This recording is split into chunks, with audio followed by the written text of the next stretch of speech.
Hello, it's day 73, a Liberator project, and today it's Borscht day.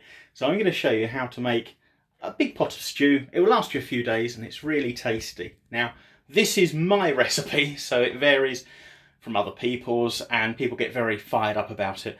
It's your borscht, you make it as you like, but this is how I make it and this is what I found to be my preferred recipe. So let's begin. This is my kitchen. Go around. I won't show you all of it actually because Stuart will find this funny. I haven't fixed my tap yet and also the central heating is still in bits. So let's just stick to this bit of the kitchen, which is the tidy bit. Okay, before we begin, important. Now, people know I'm a bit of a germaphobe, so clean everything. I wipe everything down with bleach wipes, clean it, and then I get a damp tissue and wipe it off so you don't get chlorinated food, but it is nice and sterile. So I like to keep the work surfaces pretty clean and uncluttered even. Now, this is quite an Estonian kitchen in the fact that you'll notice I don't have a kettle. In Estonia, if you want hot water, you just boil it in a saucepan.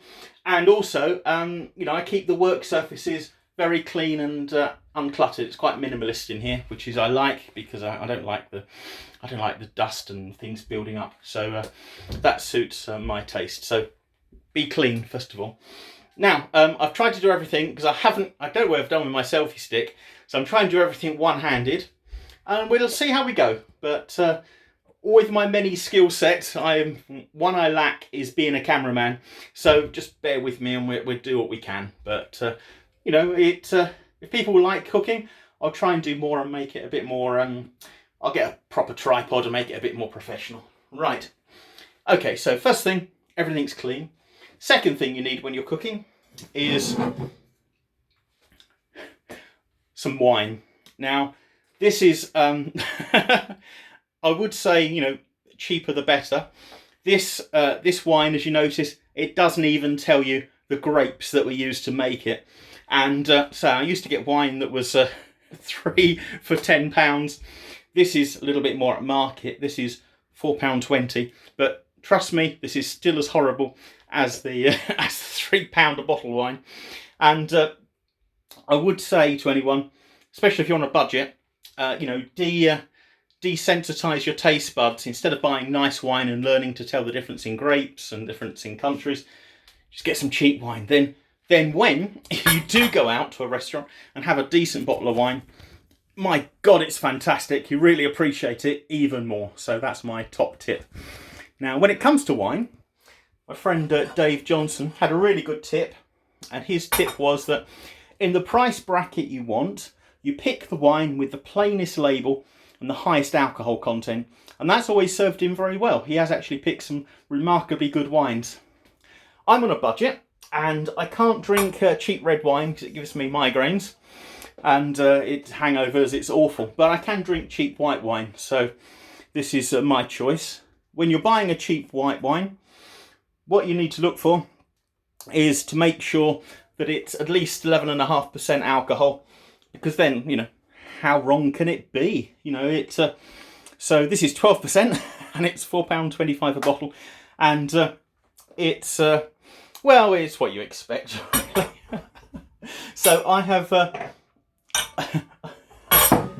as I haven't been back long from the supermarket, I've actually chosen to drink this tepid, which really enhances the flavour. Cheers.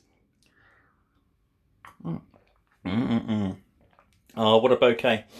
So, right, now we're at stage 3. We've done that. First thing to make a borscht is you need to make a really good beef stock. Well, you can be any meat stock, but I prefer doing beef stock. You can do it with chicken, you can do it with pork. But my preference is beef because you get nice big marrow bones. Now, DGM was correct in the fact I should go to a butcher's to get this. The trouble is, where I live, all the butchers now allow meat. And although, I'm not vegetarian any longer, that's not really an issue for me. But unnecessary cruelty is, and I don't see why, if you're going to, kill animals, you don't do it in the most humane way possible. So I don't want to support halal meat in any way.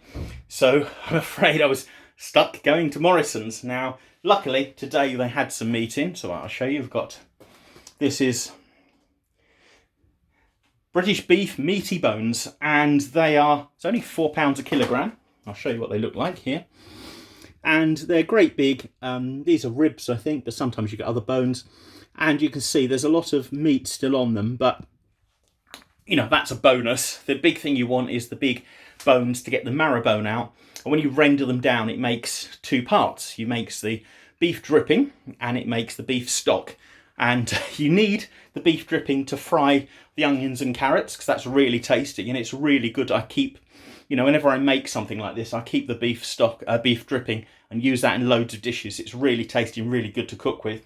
And then the beef stock itself is what you need as the basis of soup.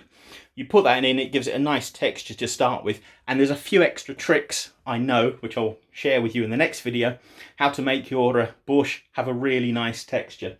By the way, yes, borscht is spelt in Russian without the T at the end. It's actually borscht. However, in English, it's usually spelt with borscht, because you just hear, as English, you hear that it should have a T on the end. But so I've spelt it with a T, and that's the traditional English way of spelling Russian borscht. But I do appreciate some people will find that irritating. And, you know, it's my borscht. You make your own. Right. Now, here we go for the actual start of the cooking. What you need is you need a big pot. Something like this. I have got larger ones, but this is the one I've chosen to use today, because otherwise I end up making so much. It lasts for ages, and you know, it's too much. This is a nice sized pot to use. Right, then the next thing is you need decent water. Now, the tap water in Watford is bloody awful. It smells of chlorine. Anything you cook with it is cloudy and horrible, and it's definitely got a taint. It's got a horrible taste. So I actually buy water. Now, it doesn't matter if you use sparkling or still, because you're going to boil it and that drives the carbon dioxide out of solution anyway.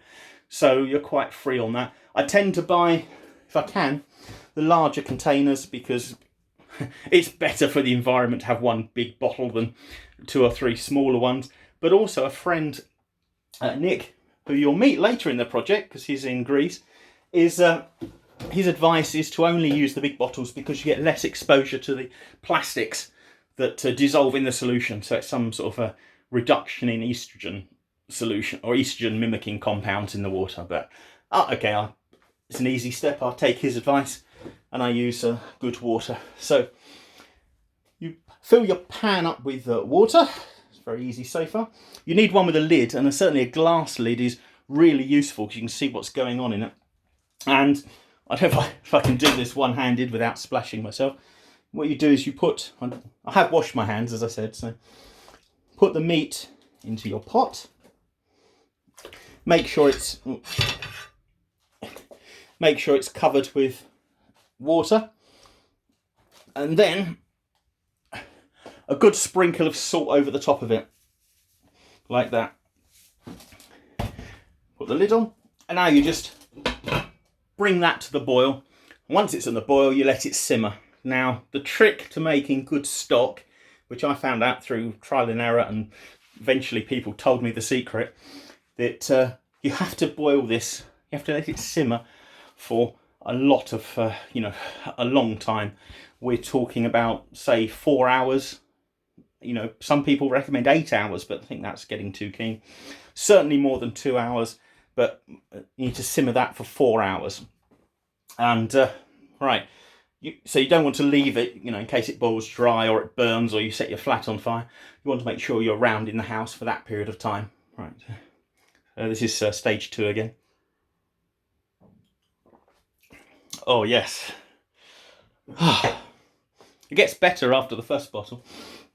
All right, so once that's boiling, now the trick is when you, I've washed this meat already, I've rinsed it, but sometimes when you're cooking meat, you get a sort of scum form on top. So, you know, if you make mistakes in cooking, or you know, it doesn't matter. You can correct things as you go along. Don't be afraid to make changes as things are cooking to improve it, or something's, you're not happy with something, deal with it while you still can. So, you know, you've got to be you know, this is another reason for drinking wine when you cook. It loosens you up. You know, you can't be too rigid about this. You know, you should enjoy it. You should make something nice. And at all stages, you've got to be relaxed and just do what you think's the best option. Okay, so while it's cooking, you might get a scum form on top. I'll show you this in the next video. So all I do is I use this to skim the scum off and put it in this bowl. Now, you do that, you know, you skim off until it starts becoming clear. You skim a lot, sometimes you end up with quite a froth on top of it. You let your bowl settle, and then again you can skim off the froth from the top of this and clean it and throw it away, and the liquid underneath is clean. You put that back in the pot. So that's the first stage, and that's the most important, because once you've got a good stock, the rest of it's easy. You can just add a variety of ingredients and let it simmer for a bit, and bingo, it's really nice. Now, there is one stage before that, which I'll get to in the next video, but I hope you found this useful so far. Come and join me in 4 hours time, and I'll show you the next stage of making some borscht. Thanks a lot. See you later. Goodbye.